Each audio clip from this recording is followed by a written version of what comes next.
Hello guys, good morning. सबको मेरा हार्दिक प्रणाम है। तो सुबह हो गई है। ये कलकत्ता में रेंटेड अपार्टमेंट, जैसा आप जानते हैं, मैं फ्लैट में रहती हूँ और ये नया नया रहने आई हूँ। ये देखिए, मेरे बालकनी से मेरा मतलब व्यू है। और आज का वेदर बहुत ही सुहावना है और हल्का हल्का बारिश हो रहा है। देखिए, मैं बाहर आ गई हूँ बालकनी में और आपको व्यू दिखा रही हूँ। ये देखिए, बस फ्लैट ही फ्लैट है। ये बड़े शहरों में यही रहता है। ऊपर रह के ऊपर रहते हुए लाइफ कैद बंद हो जाती है। लगता है कि बस आप कैदी जैसा ऊपर से देखते रहिए। नीचे देखिए, कबूतर हैं बहुत ढेर सारे।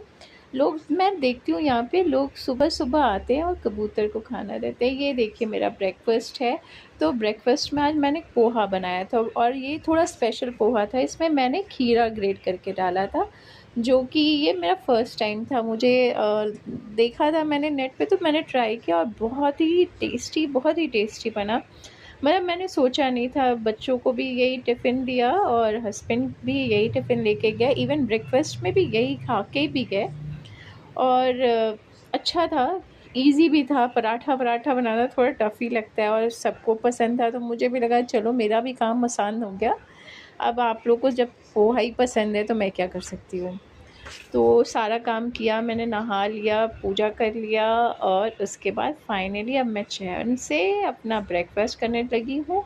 और देख रही हूँ टेस्ट करके, लेकिन टेस्ट करके बहुत ही अच्छा लगा। मुझे लगा नहीं था, मुझे लगा मेरे हस्बैंड ऐसे ही झूठ बोल रहे हैं।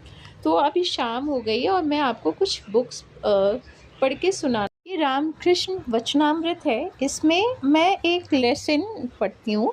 इसमें निष्काम कर्म के बारे में उन्होंने क्या बताया। पूजा, हवन, यज्ञ ये कुछ नहीं है। यदि ईश्वर के प्रति प्रीति पैदा हो जाए तो इन कर्मों से अधिक आवश्यकता नहीं है। जब तक हवा नहीं बहती तभी तक पंखे की ज़रूरत होती है। यदि दक्षिण हवा आप ही आने लगे तो पंखा रख देना पड़ता है। फिर पंखे का क्या काम, क्योंकि अगर हवा मिल रही तो हमें पंखे का क्या काम। तुम जो काम कर रहे हो ये सब अच्छे कर्म हैं। यदि मैं करता हूँ यह इस भाव को छोड़कर निष्काम भाव से यह कर्म कर सको तो और भी अच्छा है। यह कर्म करते ईश्वर पर भक्ति प्रीति होगी। इस प्रकार निष्काम कर्म करते जाओ तो ईश्वर लाभ ही होगा।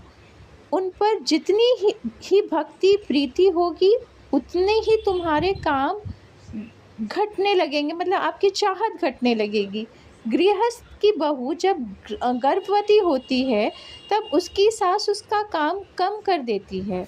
9 महीने पूरे होने पर बिल्कुल काम छूने नहीं देती। उसे डर रहता है कि कहीं बच्चे को कुछ हानि ना पहुँचे, संतान प्रसव के कोई विपत्ति ना आए। तुम जो काम कर रहे हो उसे तुम्हारा ही उपकार है। निष्काम भाव से कर्म कर सकोगे तो चित्त की शुद्धि होती है। ईश्वर पर तुम्हारा प्रेम होगा।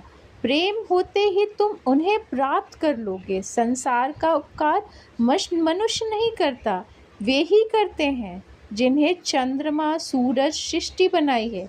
माता पिता को स्नेह दिया, सत्पुरुषों को दया का संचार किया और साधु भक्तों को भक्ति दी। जो मनुष्य काम शून्य होकर कर वो अपना ही हित पाएगा। तो ये है आज का, मतलब मैंने आज यही पढ़ा और मुझे लगा कि मैं आप सबसे शेयर करूं।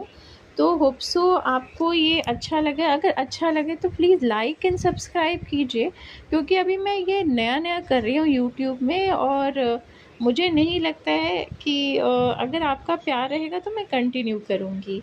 होप आपको पसंद आया। अगर पसंद आया तो प्लीज़ लाइक एंड सब्सक्राइब। और अभी के लिए बाय।